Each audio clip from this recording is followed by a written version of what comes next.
Ladies and gentlemen, my name is Michael Morales, staff member of Lucha Libre Online, and I'm coming to you live from here, the San Juan Convention Center in San Juan, Puerto Rico, where CWA presented Reyes del Hexágono. There's no translation to that, literally. And my guest at this time is former Ring of Honor World Champion, former TNA X Division Champion, member of SCU, the Fallen Angel, Christopher Daniels. Christopher, how are you doing tonight, sir? I'm doing great, man. Thanks for having me. Thanks for being a part of it all, being a part of Lucha Libre Online.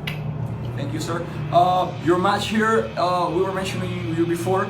There are a few matches where the crowd makes silence and appreciates what's happening in the ring. Maybe that didn't happen in a few months, maybe years here in Puerto Rico. Your match tonight did just that. I mean, everyone's mouth was just shut up, and everyone was paying attention to the art of pure pro wrestling.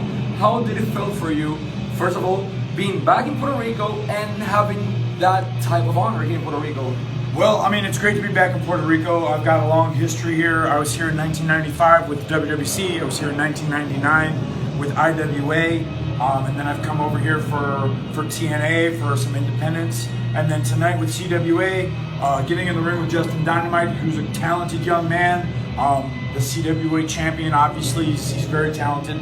And I see a big future in him, man. It's still a dream for me to be able to get in there with guys that are much younger than me and be able to go toe-to-toe with them. I feel like I had a great standing against Justin. You know, he's the champion tonight. He got his hand raised.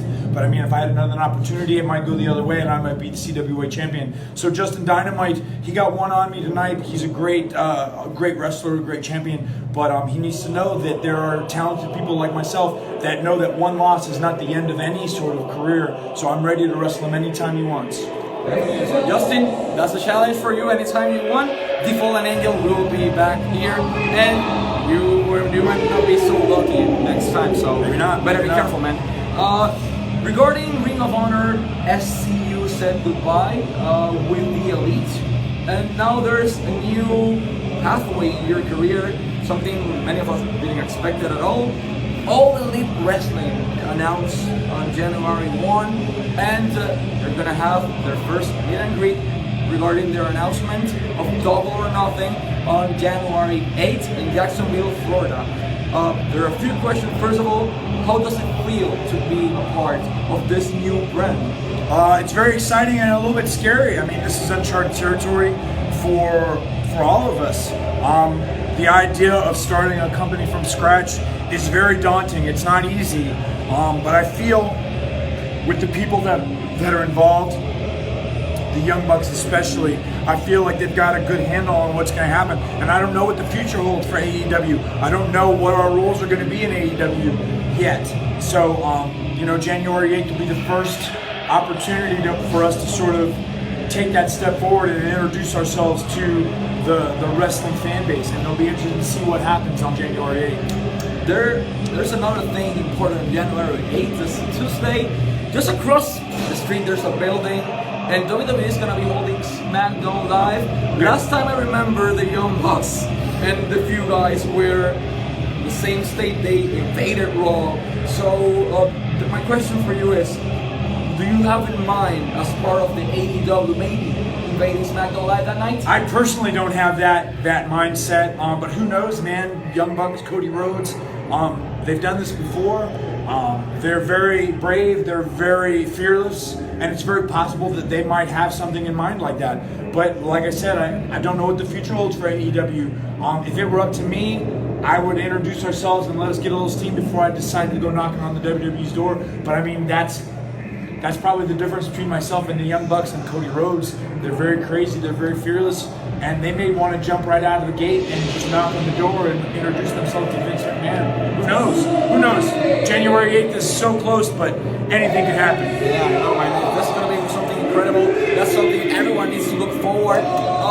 There are a lot of talented wrestlers all around the world. There are a few selected people that's been named already as part of AEW. If you have the choice to sign any wrestler from all around the world and face him in AEW, who will you choose?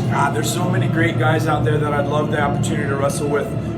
John Morrison comes to mind. I think he's a very talented man. He's the current Impact World Heavyweight Champion. Who knows if he would be available or if they would be interested. I'd love to see Mil Muertes there. I think Mil Muertes is one of the best wrestlers in the world. I've known Mil Muertes from early on in his career, and to see where he's come, how far he's traveled, and how good he's become in his career, it's incredible. I think a lot of people, a lot of fans would love to see Christopher Daniels and Frankie Kazarian wrestle LAX. Two young gentlemen who are really tearing up the tag team scene in Impact Wrestling and around the world. I've seen them wrestle the Young Bucks. I think they're very talented, and if they were to step across the ring from us, I think that'd be a classic match. So there's three right there. Wow, that's they're pretty good names actually. There are four since they're a tag team, one of them. Yep. We have already announced it for the United States. Do you, particularly as part of AEW, have like a mindset to go worldwide as a brand? Oh, of course, we absolutely do. We know that the fan bases in the UK, in Puerto Rico, in Mexico, in Canada, in Japan, we've all been around the world. We've had that opportunity to wrestle in front of many different countries, and so we'd love to bring AEW to the world. It's just a matter of that growth. Like I said, January 8th is the first day, but I mean, it's not the last day, and it'll be very interesting to see where we progress starting January 8th. Definitely, man. Can you send a message to our fan base all around the world? There are people from Ecuador, Japan, New Zealand, Australia, Puerto Rico, and basically all Latin America. We have over 537,000 followers in Facebook. Awesome. So can you send them a short message? Man, to my amigos on Lucha Libre Online, thank you so much for supporting Lucha Libre in whatever country you're from. We wouldn't be where we are today if it wasn't for the fan base, for the fans that support the companies that we work for, that support us everywhere we go. So thank you so much for all of your support over the years. I've been very proud to wrestle for more than 25 years now. And everywhere I've gone, whether it's Puerto Rico or Mexico, the United States, everywhere else in the world, I've seen passionate fans that do nothing but support and want great pro wrestling, and that's what I'm all about. And hopefully AEW will be a venue for you to watch soon to see the best wrestling in the world. Ladies and gentlemen, that was the Fallen Angel, Christopher Daniels. AEW coming soon. SCU! SCU! And see you later. See you later, man.